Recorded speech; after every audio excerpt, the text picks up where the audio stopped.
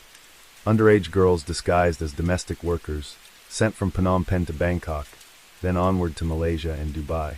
A network too vast and too well-funded to fall from mere photographs. But Rafi wasn't interested in bringing down the empire. He just wanted one name. The name of the Malaysian police colonel who had betrayed him 10 years ago. Night fell like a bruise, and Rafi knew he had to move before dawn. Lynn's note said the next transfer would happen at a private warehouse near Otters Beach, midnight, guarded by local militia moonlighting as security. The girls would be brought in drugged, tagged, and loaded into the back of a refrigerated van, the kind used for transporting imported beef. From there, a fake NGO truck would take them across the Thai border. Rafi had no badge, no backup, and no illusions. But he had the photos, a rusted Glock 17, and enough ghosts to keep him warm. He left the bar through the alley and mounted his scooter, weaving through the broken roads and up toward the beach where the palms leaned like drunks over the moonlit sand. The warehouse sat behind a chain-link fence, guarded by 3 men in military fatigues who looked barely old enough to shave. Rafi parked his scooter in the jungle and approached on foot, crouching low through the brush. He'd timed it perfectly. The first van had just arrived, headlights off, silent as a hearse. The rear doors swung open. Inside were 8 girls, eyes glazed, dressed in identical school uniforms. Rafi snapped a photo and crept closer, heart hammering. Then something went wrong. A second van arrived, but this one was not part of the plan. Out stepped a man Rafi recognized instantly. Colonel Firdaus, his former commanding officer in Kuala Lumpur. The same man who'd tipped off the cartel during their final sting. The same man who'd left Rafi behind with the dead bodies and the silence.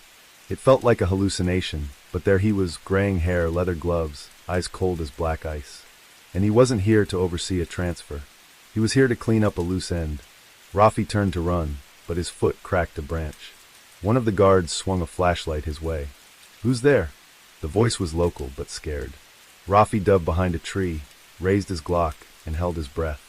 Another guard joined, sweeping the light side to side. Rafi knew he couldn't shoot. Not yet. Not unless he was sure. But as the light passed over the brush again, another pair of footsteps crunched behind him. "You should have stayed in Malaysia, Rafi," a voice said in Malay, soft and sharp. It was Firdaus. Rafi stood slowly, hands raised. "And you should have died in that safe house. But here we are." Firdaus chuckled. "I see you still have the same lousy sense of self-preservation. What's the endgame, Siam Sudden?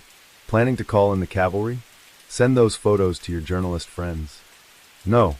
I just want your name on paper," Rafi said, staring him down. "And I want the girls to walk." Firdaus shook his head. "You're not a cop anymore.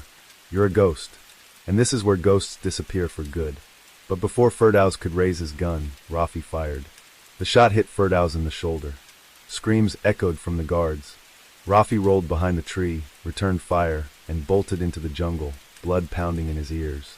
He didn't look back until he reached his scooter, where the girl from the van, the youngest, maybe 12, was hiding behind the wheel well, eyes wide, still half-drugged but aware enough to flee. Rafi pulled her onto the seat, kicked the engine to life, and sped into the darkness. Behind them, fire caught the edge of the warehouse. One of Rafi's stray bullets had hit a gas canister. Flames rose into the night sky like the soul of a burning city, and sirens began to wail in the distance. Tomorrow, the papers would call it a freak accident, maybe a gang dispute, maybe a smuggling operation gone wrong. But Rafi didn't care. He had the girl. He had the photos.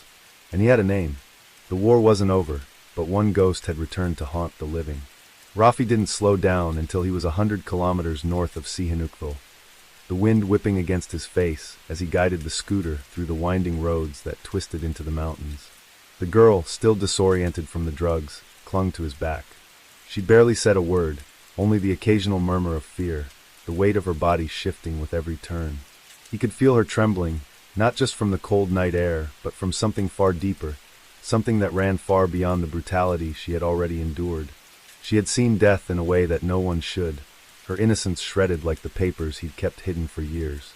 They finally reached a small village, one of the many along the coastal edge of Cambodia, where the dirt roads were unmarked and the houses leaned like crooked teeth against each other. This was the edge of the world for both of them. For the girl, it might be the last place where she could truly be free. For Rafi, it was the place where his ghosts might just catch up to him. At a small, rundown inn, he parked the scooter in the shade of a bamboo tree. The air was thick with the smell of salt water and decay, the sun creeping up from the horizon, casting pale rays over the shacks that made up this forgotten corner of the world. He helped the girl off the scooter, her thin body leaning against him as she stumbled inside, exhausted, drugged, and confused. "Stay here. Don't talk to anyone," he said in his broken Khmer, his voice low, almost protective, despite everything. The girl nodded silently, clutching her arms around herself. The innkeeper, a hunched old man who looked like he had seen too much, watched them with a knowing glance but said nothing. The price was paid, and that was the extent of the transaction. Rafi's mind, however, was far from quiet. He needed to move quickly.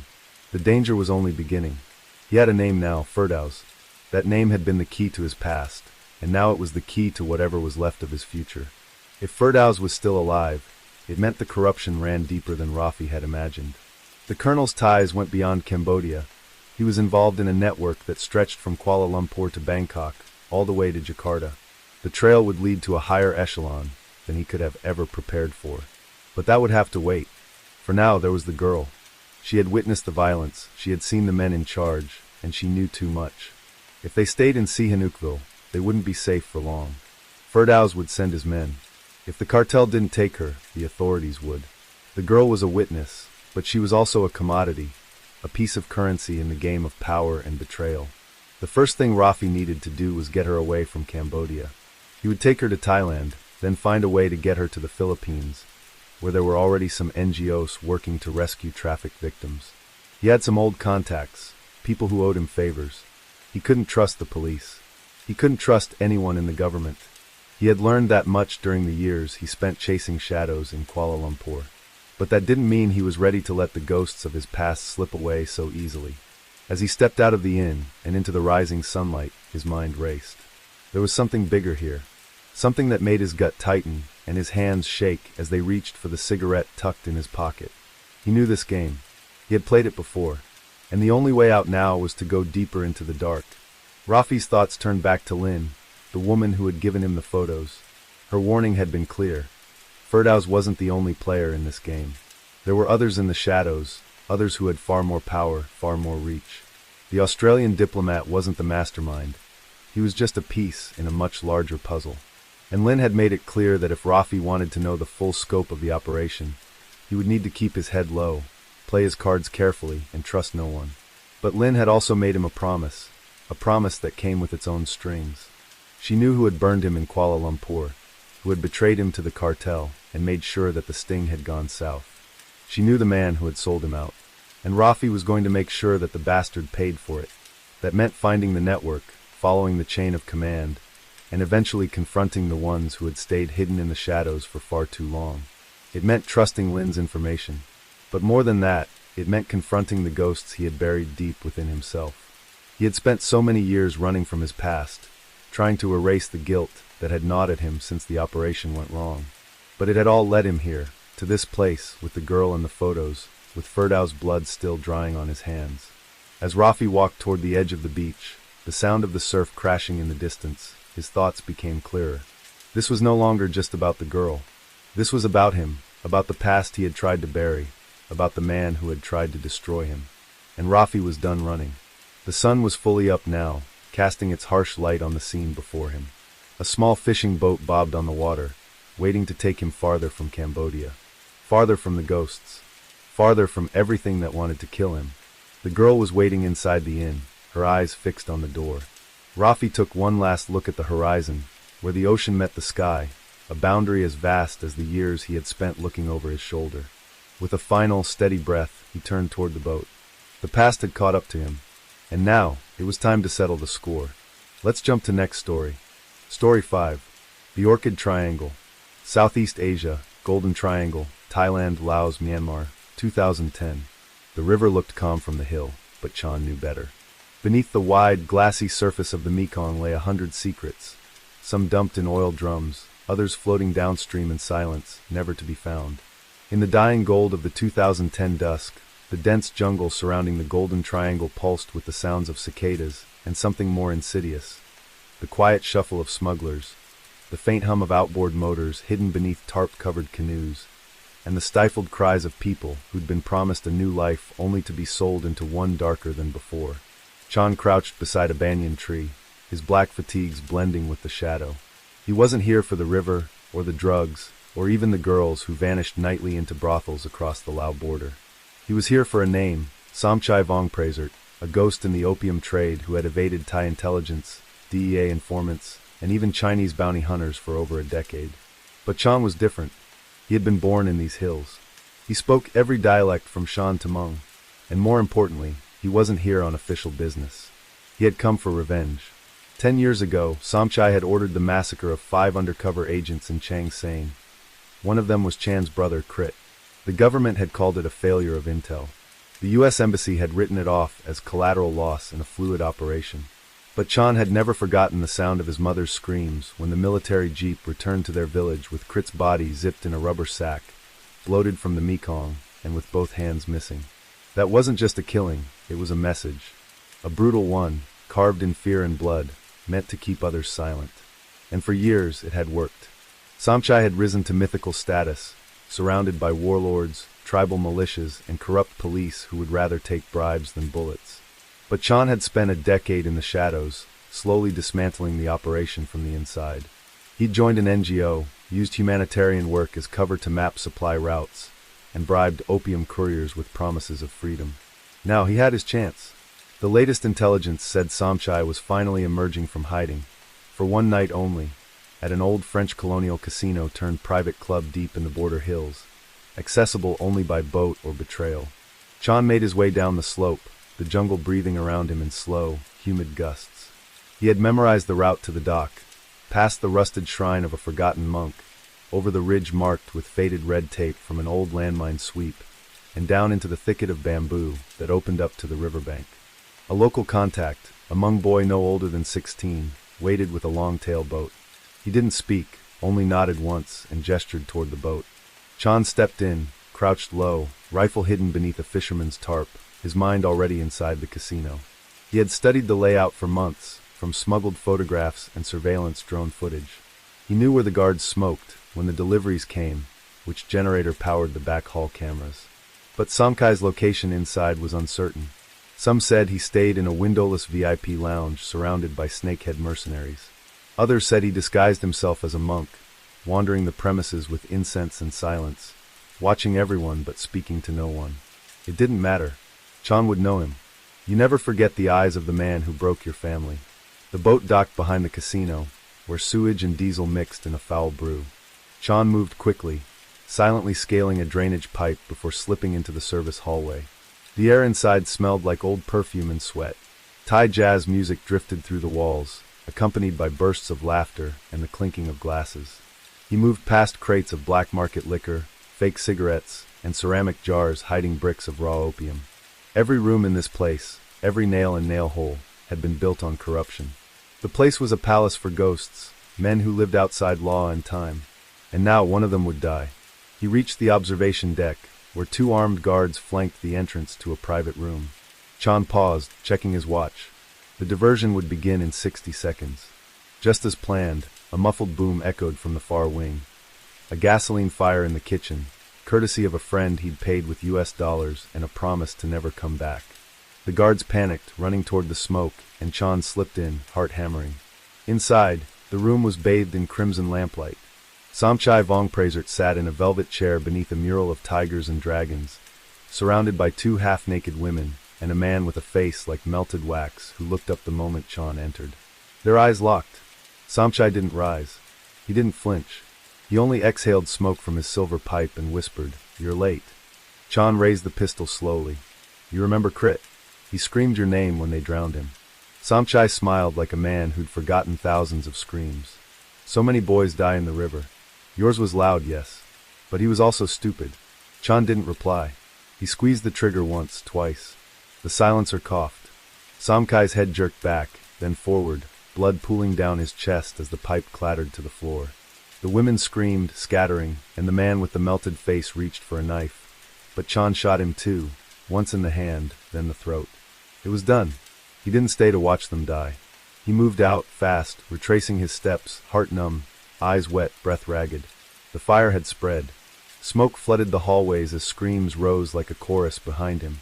He reached the dock, climbed into the waiting boat, and disappeared into the Mekong's open mouth, the river taking him south into the unknown. In the jungle, the spirits stirred. Blood had been answered with blood. But the balance was not yet restored. The river did not ask questions. It swallowed sins and witnesses alike, carrying them far away under the surface of dark water that shimmered like black oil in the moonlight. Chan sat silently at the bow of the long-tail boat as it drifted southward, deeper into Laos, further from the burning casino that had once been a shrine to greed and impunity. The boy piloting the boat didn't speak, didn't ask what had happened inside. In the Golden Triangle, silence was more valuable than gold. Chan's hands still trembled, not from fear, but from the weight of finality. Samchai was dead. A decade of vengeance had ended in 2 quiet shots. But there was no satisfaction in it, only the cold echo of a promise kept too late. The man who had ordered his brother's death was gone, but the machine that Samchai had built, the routes, the alliances, the lies spun across 3 nations, still churned in the dark. They docked in a small Laotian village before dawn, where lanterns hung from bamboo poles like sleeping fireflies and dogs barked at shadows. Chan paid the boy with an envelope of crisp baht, then disappeared into a narrow alley behind a shuttered market stall. He ducked into a hut owned by a contact, an old widow who once smuggled poppy paste for the Shan militias and now brewed herbal liquor no one dared to regulate. She gave him a room, a bowl of sticky rice, and a jug of water without saying a word. Chan sat on the floor, stripped off his boots, and stared at the blood on his hands. It wasn't just Samkai's. The bodyguard, too. Maybe one of the women had caught a ricochet. He hadn't stayed to check. The point was never justice. It was never peace. It was just closure, whatever that meant. But Chan now realized that closure was a myth, a lie told by the dying to make sense of why they never really got to live. Sleep came in fits. He dreamed of the casino, now empty, doors swinging open to jungle winds, tigers wandering through halls of velvet and blood. His brother Crit was there, sitting at the table where Samchai had died. He was whole again, smiling like he had before the mission, before the silence, before the war. "You're late," Crit said, just like Samchai had. Chan reached for him, but the room filled with water, and Crit was gone. By the next afternoon, news of the fire had reached Vientiane. The casino had burned to the ground. Several bodies were found in the wreckage. 2 women, a man with a mangled throat, and another unrecognizable figure with a shattered jaw and 2 bullets in his skull. Officials blamed it on a kitchen explosion. The authorities wouldn't name names, but Chan knew the syndicates would. Samkai's death was going to leave a vacuum. In this part of the world, vacuums didn't last long. Blood had to be answered with blood. There would be reprisals, rivals, war. Chan couldn't return to Thailand. His face was now marked. He burned his papers, swapped phones, and bought new clothes from a night market. From now on, he would be no one, a ghost moving through cities where names meant less than currency. But before he disappeared, there was one last thing he had to do. He took a bus to Paxi, then bribed a fisherman to ferry him across the border into Cambodia. There, in the province of Ratnakiri, lived the last man who had seen Crit alive, Lieutenant Bin, now retired and running a rice farm outside Ban Long. Bin had once been Chan's enemy, a Vietnamese ex-soldier turned intelligence officer who had played both sides during the Lao conflicts. But he owed Chan a debt. Years ago, Chan had saved Bin's daughter from a smuggling ring operating out of Phnom Penh. That debt now came due. Bin didn't act surprised when Chan arrived. He greeted him with warm beer and a long silence. The 2 men sat under the porch as the rain fell in sheets, listening to frogs croak in the flooded paddies. "You did it," Bin said finally, not as a question. "The tiger is dead." Chan nodded. "What comes next?" Bin asked, lighting a cigarette with hands that still shook from old wounds. "I disappear. You'll never disappear. Men like us, we just fade into different uniforms." Chan looked out across the darkening fields. "I didn't come for help. I came for the truth." Bin flicked ash into the mud. "About Crit. About what really happened that night." The old man sighed. "You already know. I want to hear it." Bin was quiet a long time. Then he spoke. "Crit wasn't supposed to die. We had an extraction plan, but someone sold us out. I was in the second vehicle. I saw the ambush. RPGs, gunfire, screaming. I ordered them to fall back. Crit wouldn't. He was trying to protect a boy, a courier. He thought he could flip him. But the boy was bait. They slit his throat first. Then they took Crit. I tried to go after him, but the jungle," he trailed off. "You left him," Chan said flatly. "I survived," Bin replied. "So you could do what you just did." The rain slowed. The cigarette burned to its end. Chan stood. "This is the last time we speak." Bin didn't stop him. Chan walked away into the storm. He had no destination, no orders, no vengeance left to chase. What he had was silence, endless, suffocating silence. By the time he reached the Vietnamese border, Chan had shed his old name. He was now a rice trader. In Saigon, he would meet a man who would give him new documents, a freighter to Manila, and a life on the sea. For the rest of his days, he would live under different skies, speaking borrowed words, forgetting how it felt to have a home. But he would never forget the river, or the men who had vanished into it, or the brother whose face haunted him in every reflection. In Southeast Asia, the dead never stayed buried.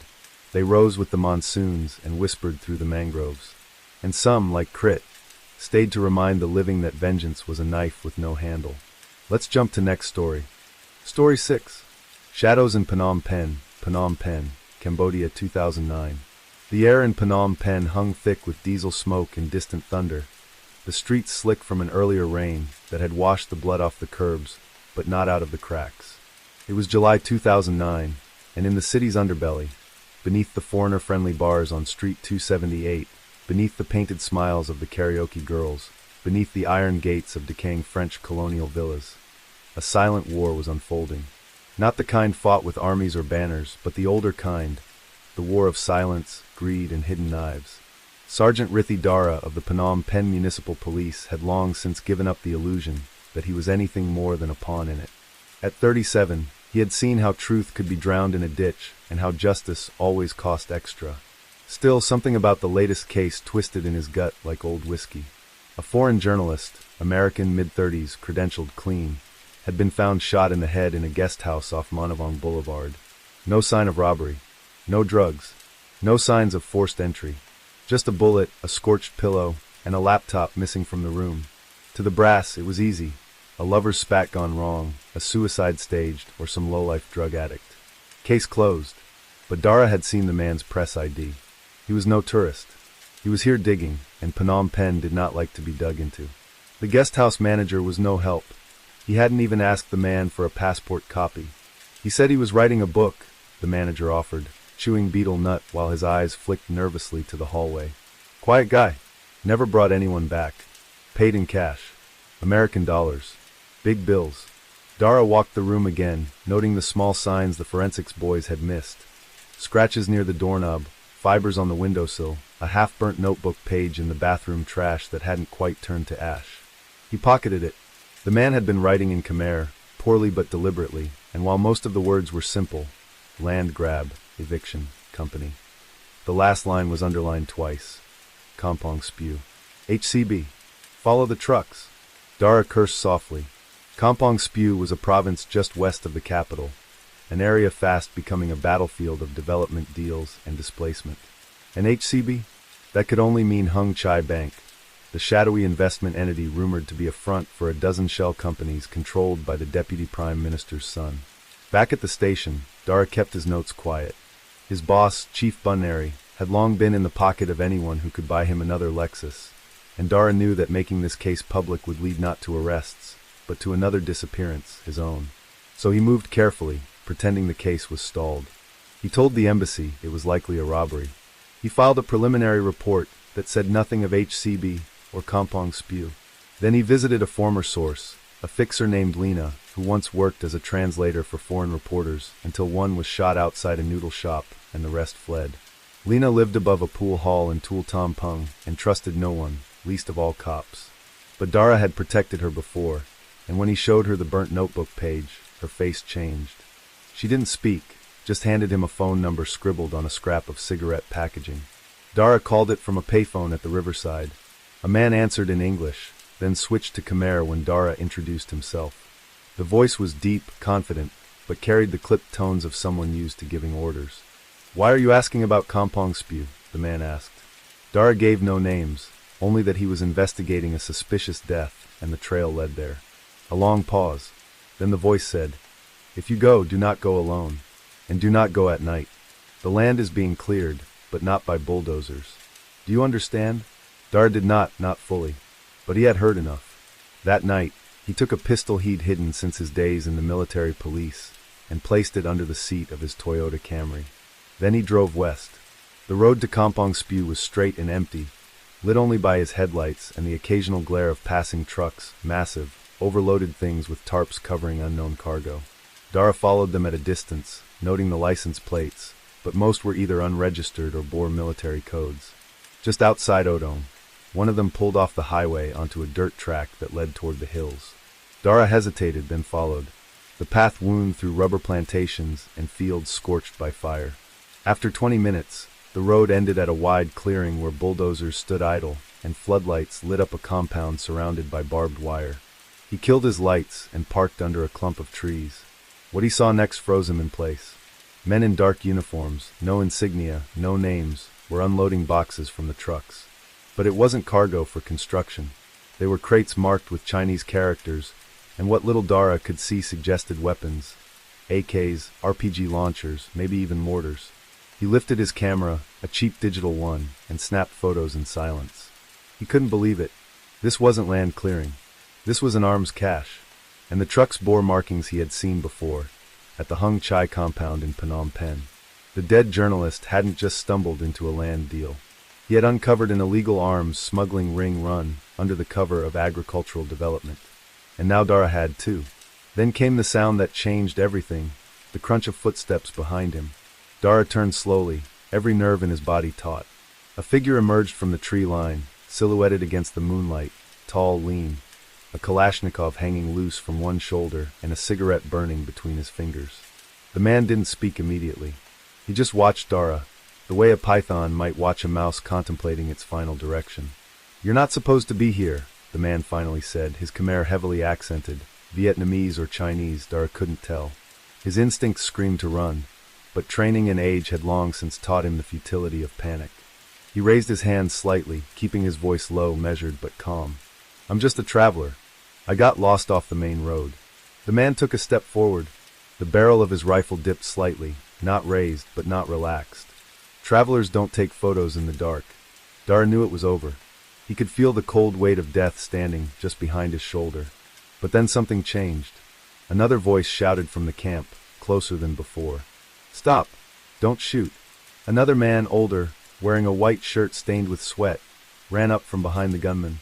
"He's not one of them," the newcomer barked. "He's Rithi Dara, Phnom Penh police. I know him."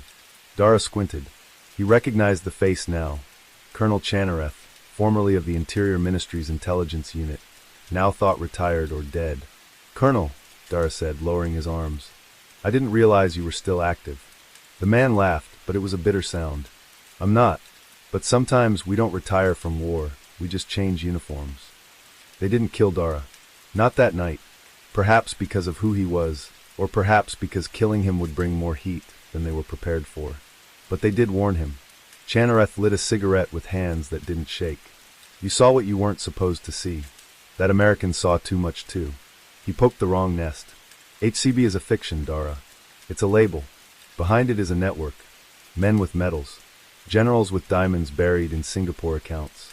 Chinese money flows in, weapons flow out, sometimes to insurgents in the south, sometimes to the junta in Myanmar. You think anyone cares about some dead foreigner with a camera?" Dara remained silent. "Good," Chanareth continued, "because now you have two choices.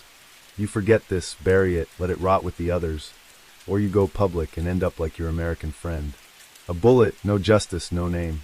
He was escorted back to his car. The camera was taken, but they didn't check his pockets. The memory card was already in his sock. He drove back to Phnom Penh with the windows down, trying to breathe through the nausea of complicity. In the city, dawn had begun to break over the Mekong, bathing the capital in soft gold that masked the rot beneath. He parked at Wat Phnom, where old women fed monkeys and monks swept leaves into neat piles. In his glove box was a burner phone. He called Lena. "We need to meet." She arrived 20 minutes later, eyes red from lack of sleep or too much of it. "You're lucky you're not dead," she said before he even spoke. Dara nodded, then passed her the card. "Send it to every journalist you trust. In Bangkok, in Jakarta, maybe even in Washington. Don't link it to me." She hesitated. "And what will you do?" He looked down at his hands. "I'll file my report. Say it was a mugging. Or suicide. Whatever they want. But maybe, just maybe, the truth will leak out anyway." Weeks passed. No arrests. No media coverage. But something shifted beneath the surface. Trucks stopped running for a few days. A certain colonel vanished. then reappeared. A whisper of scandal ran through the expat journalist grapevine, but without confirmation, no one published. Dara received no promotion, no punishment. Just silence. And in Phnom Penh, silence was the currency of survival. One night in October, a brown envelope arrived at his apartment. No name. No sender. Inside was a USB drive. On it were high-resolution images of the camp, the weapons, the faces. American consulate stamps. British logos. Some of the images were ones Dara himself had taken, but cleaned, sharpened, time-stamped. There was a message. We're watching too. He didn't know if it was a warning or an alliance. Maybe both. Dara didn't sleep that night. He thought about the American journalist, alone in his room, knowing the truth and knowing what it would cost. He thought about Lena, brave but breakable. He thought about Cambodia, his country, so rich in beauty and history, but forever shackled by those who saw its people as pawns and its land as currency. And he thought about himself, a man in the middle, neither hero nor villain, just one more shadow in a city full of them. In the morning, he put on his uniform. He shaved, tied his laces, and walked into the station as if nothing had changed. But inside him, something had. Because sometimes justice doesn't wear a badge. Sometimes it wears a whisper. And sometimes, that's enough to start a storm. Let's jump to next story. Story 7. The Red Orchid Deal. Ho Chi Minh City, Vietnam, 2008. The city sweltered beneath a film of diesel haze and incense, a heavy veil of tropical tension that blurred the line between reverence and corruption. Streets pulsed with relentless motion, bikes weaving like schools of silverfish, vendors yelling over the honks, and the scent of grilled pork and gasoline lingering in every humid breath. Beneath the lacquer of neon and Buddhist chants, something darker took root in Saigon's underbelly, where old French villas whispered secrets, and alleyways narrowed into mouths that swallowed the careless whole. It was into this churning mess of color and rot that Inspector Thuy Nguyen stepped, heels sharp on cracked pavement, her badge tucked inside a worn leather wallet, her eyes scanning everything and everyone as if trying to catch a ghost in daylight. She had been pulled from narcotics and reassigned without warning, told simply that a diplomat's son is dead, and someone's trying to bury it. That was all. No files. No rank to pull. Just a name whispered like a curse, Nathan Wallace. Wallace was 26, a trust-funded American with fluent Vietnamese and an Instagram full of rice patties, rooftop cocktails, and selfies with monks. Officially, he had drowned in a canal 2 nights earlier after partying with locals. But Thuy had seen the photos, ligature marks on his wrists, bruises like fingerprints on his ribs, and a neat, surgical incision on the lower abdomen that the coroner had described as accidental contact with debris. It was bullshit, and she knew bullshit intimately. This wasn't just some drunk foreigner who wandered too far off Bouillevine. This was a message, and she intended to trace every letter of it to the hand that had sent it. Her first stop was District 4, where Wallace had last been seen alive.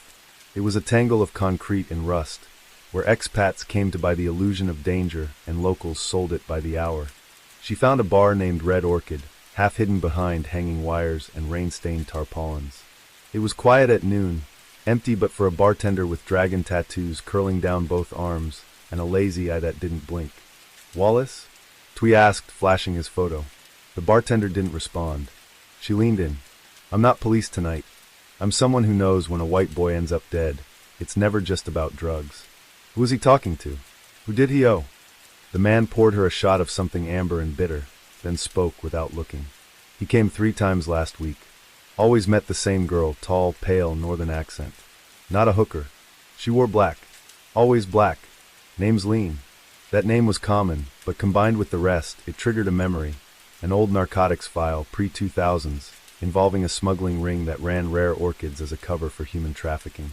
The press had dubbed it the Red Orchid Syndicate, officially dismantled. But Thuy knew better. In Vietnam, syndicates don't die, they fade into business suits or slip across borders and wait. She left the bar with a name and a direction. Back at her apartment, she pulled out a flash drive from the bottom of a sock drawer, her off-the-books database. She typed Lean and Red Orchid, and watched as a cluster of files bloomed open. There it was. Lean Tran, suspected courier, vanished from records in 2004. Last sighted crossing the Cambodian border with a Russian arms broker. She also had a brother, Vinh Tran, arrested in 2006 in Phnom Penh, released after 1 week. And in the list of recent consular visitors to the U.S. Embassy, there it was again. Vin Tran, 3 days before Wallace died. A diplomat's son. A dead courier. A resurrected syndicate. It wasn't just coincidence. This was a transaction gone wrong, a sale interrupted, and Wallace had probably thought he could buy his way in, or out. She called a contact at immigration, a weary man named Bao who owed her favors. I need to know if Vin Tran entered Vietnam this month. There was a pause then. He flew in from Singapore. Private charter. No luggage. Left blank on the address. She hung up and cursed softly. That kind of protection didn't come cheap. Someone up high was involved. Night came down like ink over the rooftops. Twee followed shadows through District 1, tailing rumors until she found Lean. She was exactly as described, tall, pale, dressed in black like grief or war. Twee watched her exit a restaurant near the Saigon River, her hair tied in a perfect bun, her posture flawless. A woman who had never been caught, never confessed.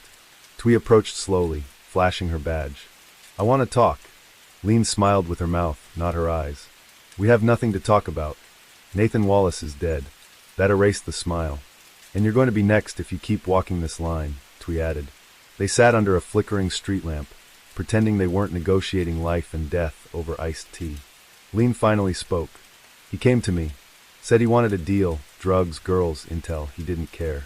He wanted to impress someone. Maybe his father. Maybe himself. But he didn't belong. Twee leaned in. Who killed him? Lean didn't answer directly. He wasn't supposed to touch the orchid. He thought it was a symbol. It wasn't. It was a key. You picked the wrong flower. You opened the wrong door. Twee stood. Where's your brother? Lean met her eyes. Gone. Like all the others. Don't look for him, Inspector. You'll find him only when he wants to be found. Twee walked back through the night, feeling a weight settle on her. This case wasn't about justice. It was about the illusion of control. Wallace had become another cautionary tale, a warning etched in blood and dumped in a canal. But she wasn't done. Not yet. Somewhere, in the tangle of orchids and shadows, was a truth worth exposing. The storm that rolled in the next morning didn't announce itself with thunder or wind, just a slow, creeping gray that drained color from the buildings and left the streets slick with anticipation. Inspector Twee Nguyen stood on the roof of her apartment, watching the mist cling to the city like a second skin. From up here, the truth seemed farther away than ever, buried beneath layers of bureaucracy, ambition, and betrayal. She'd filed a preliminary report on Wallace's death, careful to omit everything that mattered. The embassy would receive what it expected, a sanitized, tragic accident involving one of their own. But Twee had never been in the business of appeasement. She had seen too many bodies disappear under diplomatic immunity. Too many traffickers walk free, because they signed their names in the right ledger. If she was going to find Vin Tran and crack what remained of the Red Orchid Syndicate, she'd have to work alone, off the grid, and fast. Because something was shifting in the underworld, and the scent of fresh blood was already attracting wolves. By nightfall, she was back in District 4, dressed down in jeans and a rain-soaked jacket, her badge and gun hidden beneath the folds. Her contact this time was a fixer named Dao, a former military intelligence officer turned middleman for anyone with secrets to sell. He operated out of a defunct karaoke bar, whose neon signs still sputtered in the dark like dying stars. Inside, the rooms were lined with peeling gold wallpaper and broken microphones, but Dao still dressed like a general. Pressed shirt, cold eyes, hands that never trembled. Twee handed him a thick envelope, her savings for the last 6 months. He didn't count it. You want Vin, he said flatly. He's in Phnom Penh. But not for long. There's a shipment leaving through Cano tomorrow. Human cargo. He's coming to oversee it. Twee nodded. Where? Dao grinned faintly. The docks. Number 17. Midnight. But if you go alone, you won't leave breathing. She left with the address burning in her mind and the weight of inevitability in her chest. She could call for backup, but she wouldn't get it. She could notify Interpol, but by the time they processed it, the syndicate would be gone again. No, this had to be hers. This was the moment everything came to a head. The death of Wallace, the lies of Lean, the silence from the embassy. She drove the 2 hours to Cando with her headlights off most of the way, listening only to the heartbeat in her ears and the occasional ping of rain against the windshield. The Mekong was swollen with recent rains, and the docks loomed like forgotten bones jetting out of the floodplain. Dock 17 was deserted, save for 2 guards with Kalashnikovs and faces that said they didn't ask questions. Twee slipped between stacked containers, her breathing slow and her steps deliberate. She spotted a black van idling nearby, and beside it, Vin Tran. Older than the file photos, but unmistakable. His presence exuded quiet authority, the kind earned through blood and obedience. A woman's scream pierced the silence from inside a nearby container, muffled but sharp. Twee didn't hesitate. She drew her sidearm and stepped out into the open, leveling the gun at Vin's head. "Vin Tran! Police!" she barked in Vietnamese. "Hands where I can see them." The guards turned, raising their weapons, but Vin held up a single hand, stopping them. He looked at her like a cat studying a mouse that had wandered too far from its hole. "Inspector Nguyen," he said smoothly. "I was wondering when you'd show. You're trafficking women. Wallace tried to stop you, didn't he?" Vin smiled faintly. Wallace thought he was making a deal. He wanted to buy Lean's silence. He offered money, names, even embassy codes. She gave him a drink. He never woke up. "You killed him. He killed himself the moment he stepped into our world. I simply finished the paperwork." Twee's hand didn't waver, but her pulse quickened. "I'm taking you in." "No," Vin said calmly. "You're not." He nodded toward the container, and one of the guards opened it. Inside were 5 young women, barely 20, chained and blindfolded, but alive. "If you shoot me, they disappear. If you arrest me, your name gets erased. We own your superiors. We own your future. So ask yourself, what does justice cost today, Inspector?" For a long moment, she stood frozen. The rain began again, soft and steady, like the ticking of a clock running out of time. Then she lowered the gun. "Let the women go," she said. Vin tilted his head. "That wasn't part of the offer. It is now. You let them go, and I walk away." He studied her, then laughed once, dry and joyless. "You're lucky Lean spoke well of you." He signaled to the guards. The container was opened fully, chains removed. The women herded out like shadows into the mist. Twee stood back, eyes never leaving Vin.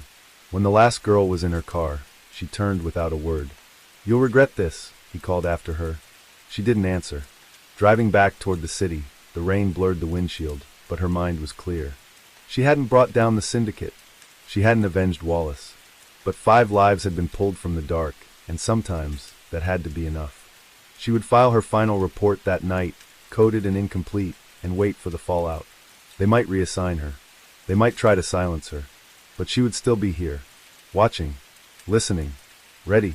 Because in Southeast Asia, 2008, justice wasn't blind. It was bruised, exhausted, and hiding in the alleys with a broken badge and a loaded gun.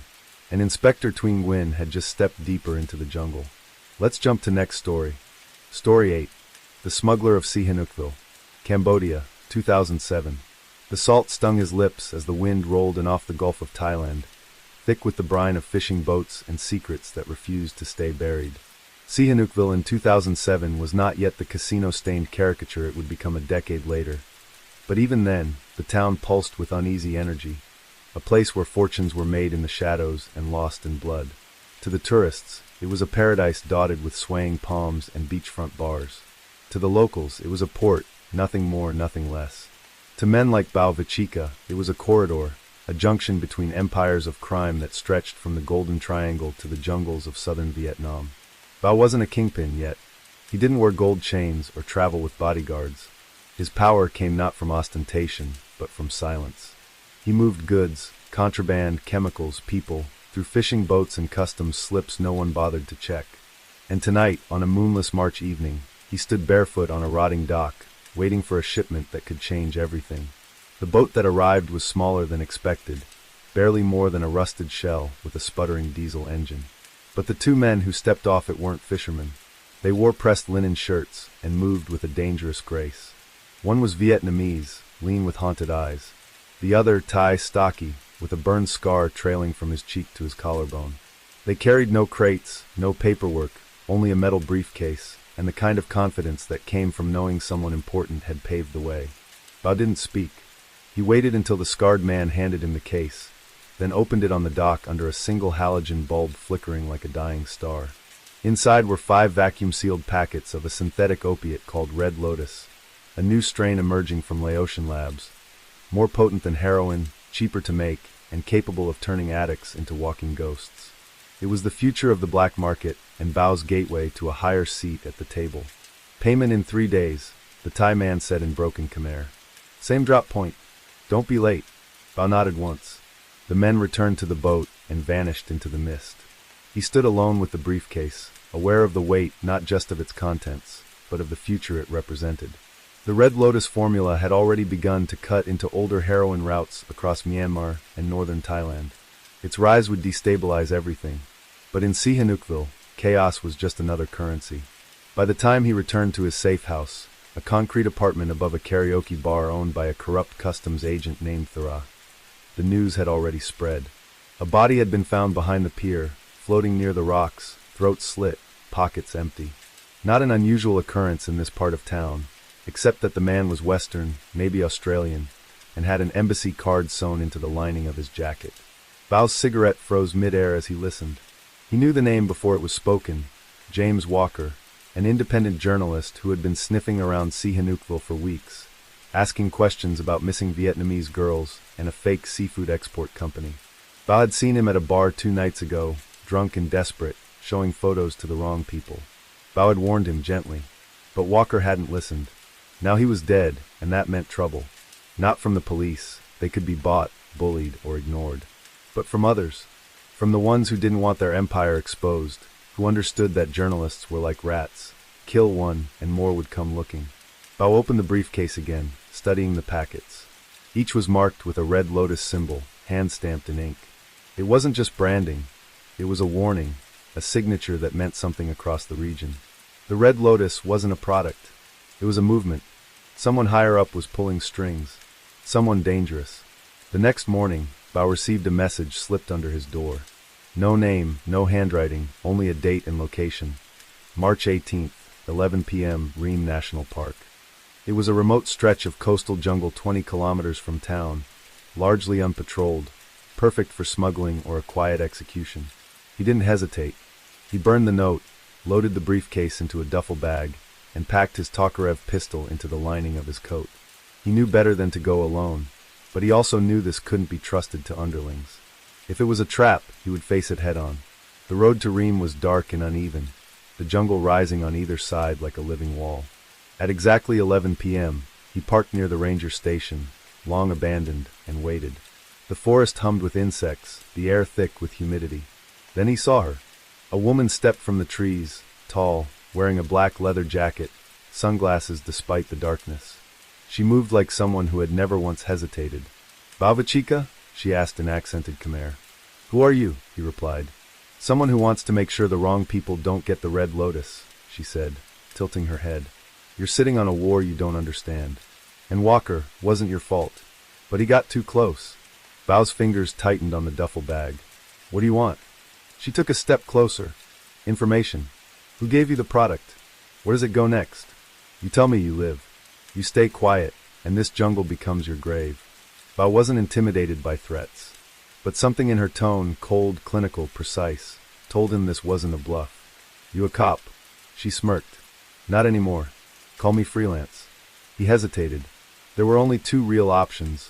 Hold the line, risk death, and protect a network that saw him as expendable. Or flip, make a move up the ladder, and live long enough to rewrite the rules. Slowly, deliberately, Bao set the bag down at her feet. "I'll talk," he said, "but not here." "Good choice," she replied, then added, "My name's Lin. And if you're lying, just once, I'll feed you to the crocodiles myself." They disappeared into the jungle together, not as allies, but as 2 predators circling the same kill. And far off in the darkness, beyond the trees and the sea, a new war was beginning.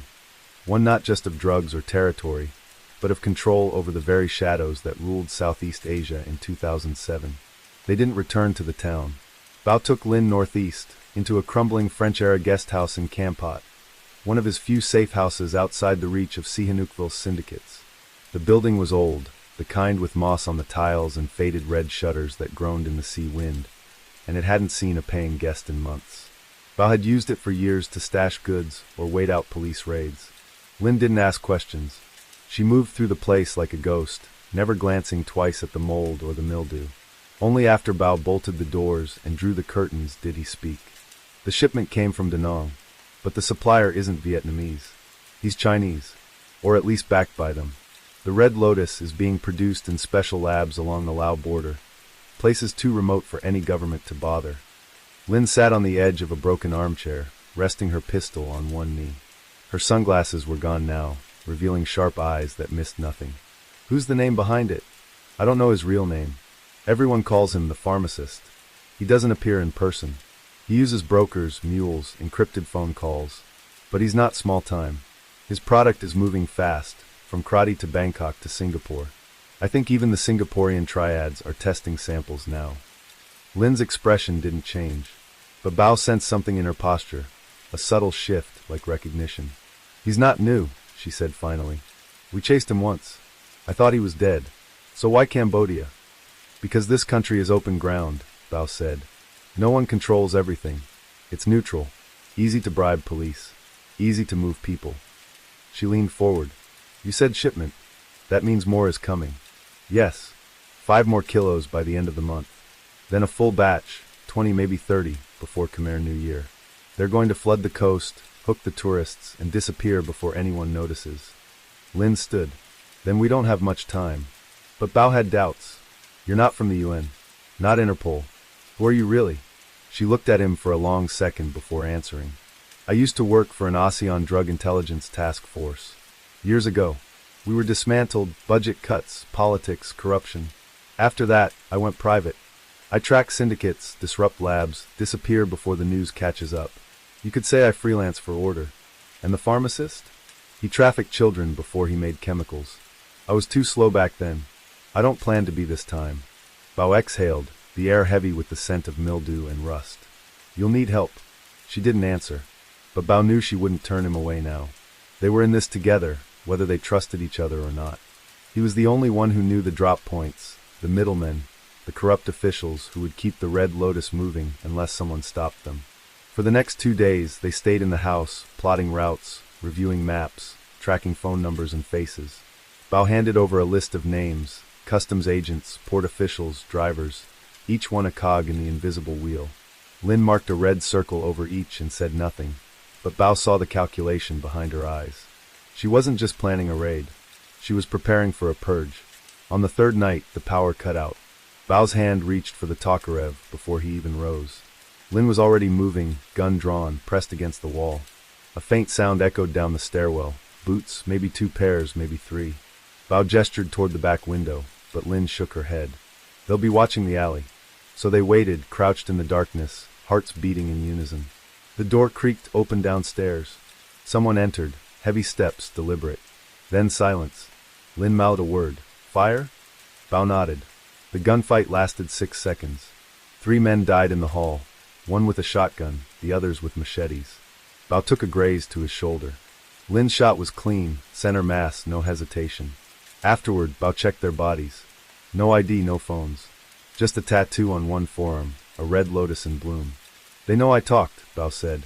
They were never going to let you live, Lynn replied. You're not the only loose thread. They torched the house before sunrise. Bao drove east, bleeding slightly, toward Phnom Penh, where Lynn had contacts. They would need forged papers, burner phones, and new names. But Bao wasn't thinking about escape anymore. He was thinking about the shipment, 20 kilos, arriving in 7 days, most likely by fishing vessel under a fake Thai registry. The kind of ship that slipped past the Coast Guard with crates labeled dried squid or sea cucumber. Lynn called her contact, a Laotian named Ratanak who'd once helped her dismantle a lab near Savanakhet. He had ears on the port in Kep, and said a vessel fitting the description had anchored 2 days early. Name Songbird. Thai flag. But crew speaks Mandarin. That was confirmation. Bao and Lynn arrived at the Kep docks the next night. No police. No fanfare. Just rows of silent ships swaying under mercury lamps. They spotted the Songbird moored to the far end, guarded by 2 men drinking tea. Lynn didn't wait. She moved like smoke, silent, precise. 2 suppressed shots, and the guards folded quietly. They boarded the ship and descended into the cargo hold. It was cool, metallic, and stank of fish oil. Bao peeled back 1 crate, then another, until he found them, Red Lotus symbols stamped on the plastic. Dozens of packets. Enough to cripple a city. We dump it, Bao said. No, Lynn replied. We let them come. Let them think it's still on schedule. Then we trace them, follow the money. End it at the root. Bao looked at her. That's a dangerous game. She shrugged. So is living. At dawn, they watched from a rusted watchtower on shore. A black SUV arrived, no plates. Two men stepped out, one with a phone pressed to his ear, the other carrying a briefcase. Lin took a photo. Facial recognition would take hours, maybe days, but it would be enough. They watched the men board the ship and find the hold empty. Then the shouting began. "Let's go," Lin said. "We just declared war." As they drove north toward Kampong Cham, Bao turned to her. "You think we'll live through this?" Lin stared straight ahead. "Not likely, but we'll make sure they don't either." And with that, they vanished into the belly of Cambodia, chasing ghosts with guns, turning the Red Lotus against its masters. In 2007, the world wasn't watching, but the shadows remembered. Let's jump to next story. Story 9. Ashes of Saigon. Vietnam, 2006. The rain hadn't stopped for 3 days. Saigon, always on the verge of chaos, was now soaked in it. Its alleys flooded, neon lights bleeding into dark pools on every corner. The scent of gasoline and durian mixing in gutters filled with rotting leaves and cigarette butts. It was in this soggy urban mire that Inspector Phan Minh Hu found himself again at the edge of something grotesque. The body had washed up near the Cho Lan Canal, half-naked, shoeless, its hands bound with red electrical cord, mouth stuffed with casino chips. A warning, no doubt, meant for someone who knew what those chips meant, Backlu Syndicate, most likely. But what caught Phan's attention wasn't the brutality. It was the surgical precision. The man had been tortured, yes, but only in very specific ways. No broken ribs, no skull fractures, no visible bruising beyond the wrists and throat. Phan had seen this kind of restraint before, and it always pointed to one thing: professionals. Phan lit a cigarette beneath a thin awning as the junior officers loaded the corpse into a rusted ambulance. He didn't say anything. He hadn't spoken much in weeks. After his last partner had disappeared, just vanished after a raid near Thursday Duk, Phan had gone silent. He trusted no one. Not his superiors, not the snitches who filled his voicemail with half-truths and panic. Not even the woman who still sometimes shared his bed and poured his morning coffee. In Saigon, trust got you killed. What Phan had left was instinct, and instinct was whispering something foul in his ear. The man with the casino chips was no low-level enforcer. His nails were clean, teeth bleached, no tattoos. Phan suspected he wasn't Vietnamese at all. Maybe Thai, maybe Filipino. He'd have to wait for the dental records. But more than anything, it was the red cord that kept nagging him. It was identical to a cord used in a smuggling case out of Johor the year before. That case had vanished into Interpol's fog, unresolved, dismissed as internal violence among traffickers. Phan didn't buy that then, and he didn't now. He crushed the cigarette underfoot and returned to his office, a decaying room above a silent noodle shop in District 5, where the walls peeled like bark and the ceiling fan clicked like a metronome for madness. He poured himself a finger of Mekong whiskey and stared at the map taped to his wall. Red dots marked every incident since January. Dead men with no names, missing women whose cases had been closed as voluntary disappearances. And somewhere beneath them all, a thread he couldn't yet pull. The whispers called it the train. Not a real train, but a route. Cambodia to Vietnam, Vietnam to Malaysia, then up into China. Drugs, weapons, girls, always moving, always invisible. Nobody knew who ran it. Phan was starting to suspect that it wasn't one syndicate at all, but a cooperation between several. A new form of organized crime, less concerned with territory and more with momentum. Fluidity was their power, and the dead man with the casino chips, likely one who disrupted that flow. The next morning brought no sun, only thicker clouds and a damp that clung to the skin like guilt. Phan met with an old informant, Dung, a one-eyed former dock worker who drank too much and spoke too quickly. They met near the Benton market, behind a storage crate full of fake Nike shoes. Dung smelled of rice wine and desperation. "They're moving something big," he hissed. "Down in Kingio. I heard it from a boatman who ferried crates for them. Said they weren't usual. Heavy. Cold." Phan narrowed his eyes. "Cold. Refrigerated crates," Dung said. "But not fish. No smell. Just silence." That chilled Phan more than the rain ever could. Cold crates that made no sound didn't carry heroin. They carried bodies. Or worse, the living. "When?" he asked. "Tomorrow night. But they'll only stay docked an hour. Then it's out to sea." Phan gave him 300,000 dong, and no promises of protection. He knew Dung wouldn't last long once the word got out. But the trail was fresh, and he couldn't afford hesitation. That night, Phan drove alone in an unmarked Honda, headlight off, down muddy roads toward the southern tip of the district, where Congeos mangroves breathed salt into the humid air. The checkpoint guards knew him and looked the other way. He parked a kilometer from the inlet and approached on foot, boots sinking into wet grass. Through the reeds, he saw the ship, a rusted freighter, small enough to avoid satellite surveillance but large enough to hold human cargo. Men moved with purpose on the dock, loading crates with hydraulic lifts. No lights, no voices. Just the hum of machinery and the click of latches sealing away their secrets. Fan counted 10 men, maybe more. Too many for a one-man raid. He pulled out his camera and took rapid photos, knowing full well they might never leave his desk. Then he saw her. A girl no older than 16, wrapped in a thin white blouse, her wrists zip-tied, eyes wide with something deeper than fear. She was being led up a ramp toward the cargo bay by a man in a military jacket, Cambodian Army issue, if Fan wasn't mistaken. He froze. Rage crawled up his spine. He'd seen those eyes before, in other girls, in morgues, in shallow graves. This wasn't just smuggling. This was trade. Flesh trade. A market carved into the sea lanes of Southeast Asia, kept alive by men with guns and flags and smiles that never reached their eyes. He started back toward his car, careful not to be seen, when he heard a twig snap behind him. Then a voice, cold and measured. "Inspector Fan, you've seen too much." He turned slowly. A man stood behind him, tall, pale-skinned, wearing a suit too expensive for this swamp. Chinese, probably mainland. He held a silenced pistol, steady as a metronome. Fan raised his hands, but didn't speak. He knew the type, cleaners. Not gangsters. Not cops. Men who stepped between borders like they were cracks in the sidewalk. The gunman smiled slightly. "I'll make it quick." But the shot never came. A scream erupted near the dock. Shouting, then a burst of gunfire. Chaos. Someone had made a mistake. The freighter crew was scrambling now. In the confusion, Fan lunged, grabbing a fistful of mud and hurling it into the gunman's eyes. They struggled, rolled, fists and elbows and the wet weight of earth between them. The pistol discharged once, then twice, but missed. Fan grabbed a rock, struck hard. Blood. Silence. Then he was running, through mangroves, through pain, through the throb of knowing that death had brushed him and stepped back. He didn't stop until he reached the car. He drove blind, half-mad, toward the city. He had a name now. A face. A ship. And a war he didn't ask for. But he was in it now. And Saigon would burn before he let that girl disappear. The night air in Saigon was thick with humidity, the kind that stuck to your skin like a memory you couldn't wash off. Fan drove through the dimly lit streets, the wipers on his old Honda scraping away the rain in a rhythm that felt unnatural. His mind raced. The face of the girl, the one he'd seen on the dock, was burned into his thoughts.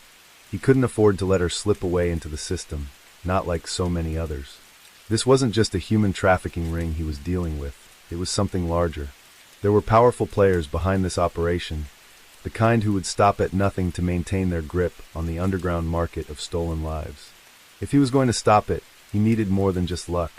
He needed to connect the dots in a city where the lines between ally and enemy blurred into a haze. By the time he reached his cramped apartment above the noodle shop, Fan was exhausted. His hands were shaking from the adrenaline, and the weight of the decision he'd made in those last moments, attacking the man with the gun, kept playing over in his head. He knew it could have gone terribly wrong. That man could have shot him dead without a second thought. The words the gunman had spoken, the coldness in his voice, were the kinds of things that haunted men like Fan. He'd crossed a line, and there would be consequences. It wasn't the first time, but this time felt different. Fan reached for the envelope he'd hidden in the drawer of his desk. Inside was the photograph of the girl, her face framed by the dim light of the dock. He stared at it for a long time, his finger tracing the outline of her features, trying to remember every detail. Who had she been before the cuffs and the fear? Had she had a family? Friends? A future? And where was she now? That ship was long gone, sailing to parts unknown, leaving only the echoes of the screaming woman in its wake. He knew he had to act fast. But who could he trust? His mind flicked to his partner, now gone, vanished without a trace, but Fan couldn't risk reaching out to anyone on the force. Not yet. Corruption ran deep in Saigon, and anyone could be compromised. His best bet was to work alone, as dangerous as that was. He needed information. And to get that, he'd have to go to the one person who knew more about the shadows of this city than anyone else. Tan, a street hustler turned information broker. Tan had a reputation for knowing things no one else did. whether it was who was buying illegal arms or where the next drug shipment would land. Fan hated dealing with him. Ton was unpredictable, selfish, and often downright dangerous. But when you were dealing with the underworld of Southeast Asia, sometimes you had to get your hands dirty. The next morning, Fan found himself at a grimy cafe in District 3, the smell of fried oil and exhaust fumes hanging thick in the air. Ton was already there, sitting in a booth in the corner, his eyes scanning the room like a hawk. He had a habit of checking his surroundings, always on the lookout for trouble. His face was hard, lined with the kind of experiences only the streets could carve, but his eyes were always calculating, weighing the risk of every interaction. Fan slid into the booth across from him, trying to remain neutral. Ton's lips curled into a half-smile when he saw Fan. "You've got a lot of nerve, Inspector. Last time we met, you were threatening to throw me in prison." Fan leaned in, his voice low. "I need information, and you're the only one who can get it." Ton raised an eyebrow, but didn't say anything at first. Instead, he took a slow sip of his coffee, the steam rising in a cloud. "Information comes at a price, you know. I'm not in the habit of doing favors for free." "I'm not here to negotiate," Fan replied, his tone sharp. "You want to stay alive in this city, you'll help me. A girl was taken last night. She's in the hands of men who don't care about anything but making money. If you don't help me, they'll burn everything to the ground, including you." Ton's expression shifted, just for a moment, before he regained his usual smirk. "Always the righteous one, huh? Fine, I'll bite. What's the girl's name?" "I don't know," Fan admitted, the frustration evident in his voice. "But I need to find her before she disappears for good." Ton leaned back, his fingers drumming on the table as he mulled it over. Finally he spoke. "There's a ship, an old freighter, not registered. It's headed for Cambodia tonight. But it's not just any shipment. It's carrying people. And I know who's behind it. If you're serious about saving this girl, you'll need to hit the docks in the next 12 hours. Once they set sail, it'll be too late." Fan stood abruptly, his anger bubbling beneath the surface. "You better be right about this, Ton. If I don't find her—" Ton raised a hand, cutting him off. "You'll find her, Inspector. But remember, you asked for my help. I don't want to see you back here unless you've got something valuable for me in return." Fan's jaw tightened, but he didn't argue. He'd never liked Ton, but the man had a way of getting results. If he was right, Fan had a window of just hours before the girl was lost forever. He left the cafe without another word, his mind already racing. Fan knew this wasn't going to be easy. If he didn't act quickly, the ship would be gone by morning, and with it, the girl. It was a gamble, and the stakes had never been higher. The sound of his footsteps echoed through the empty streets as he made his way back to his car. He could feel the weight of the decision pressing down on him, a burden that was growing heavier with each passing second. But he couldn't stop now. He had crossed the line, and there was no turning back.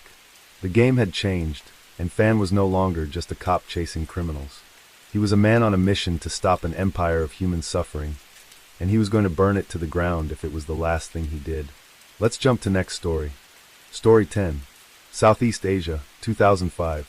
The rain was relentless, pouring down in sheets as the streets of Jakarta turned into rivers. Dimas sat in his cramped office, the faint hum of an old fan doing little to alleviate the oppressive heat. His hands, stained with the marks of his work, hovered over a pile of files that had been building for days. It was late, well past midnight, but Dimas had no intention of leaving. Not until he figured out the puzzle that had been haunting him for the past few weeks: the sudden surge in the city's underground activities. The syndicate was growing stronger, its influence spreading faster than he could track. And it wasn't just drugs or arms this time, it was something worse. Something darker. People were disappearing, and no one seemed to notice.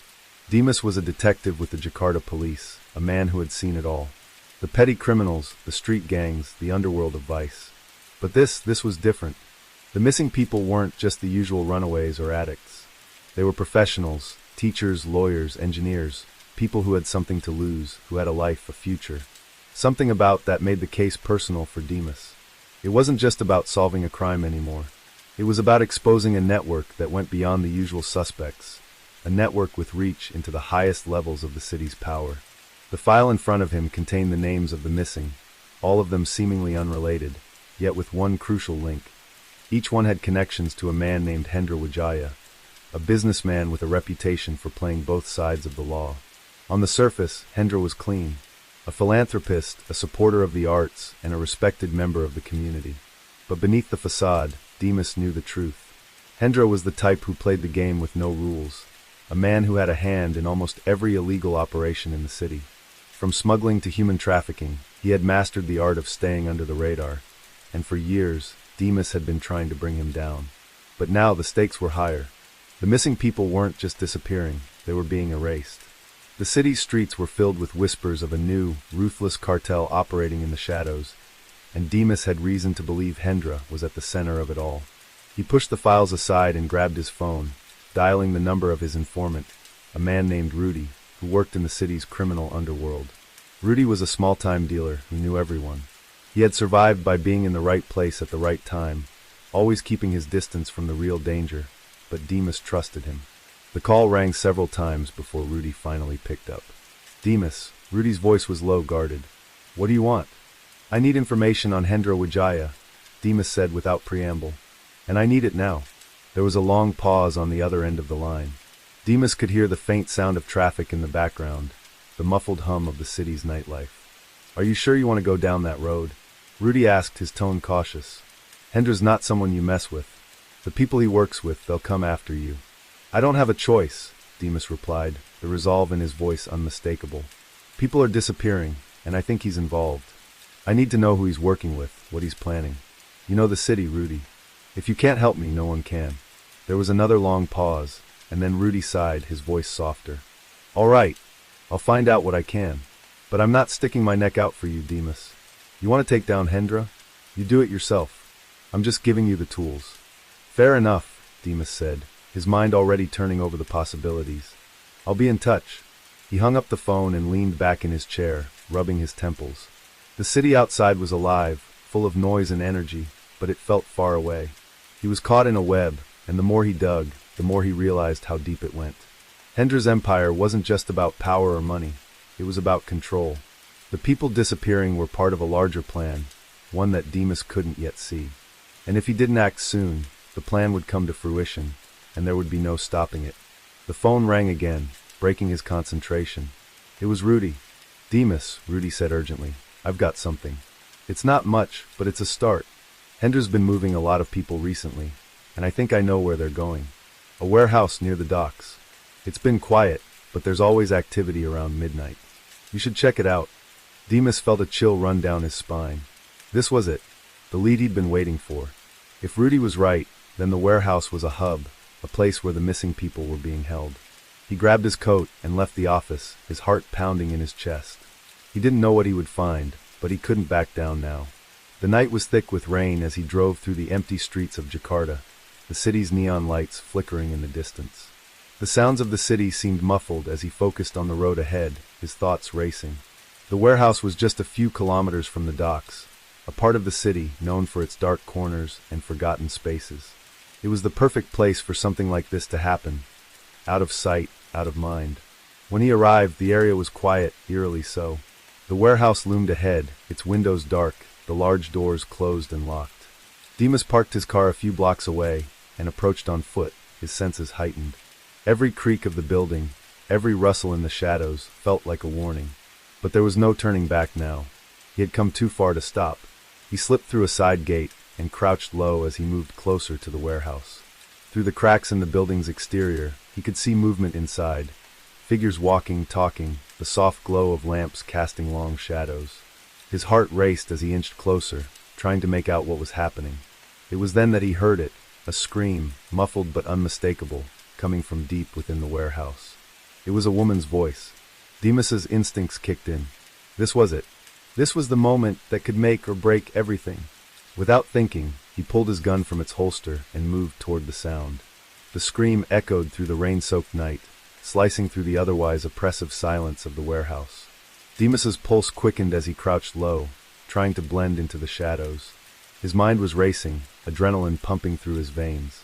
Every step he took felt calculated, every breath he drew was shallow, his senses sharp, as he navigated the maze of crates and abandoned machinery. His heart was pounding in his chest. He had to move fast, but he also had to be careful. One wrong move, and it was all over. The shadows could be hiding anything, and with Hendra's network, anyone could be a threat. He approached the door that led into the interior of the warehouse. It was a heavy steel door, slightly ajar, as if someone had been careless. He placed a hand on the cold metal, the surface slick with moisture, and pushed it open slowly, making as little noise as possible.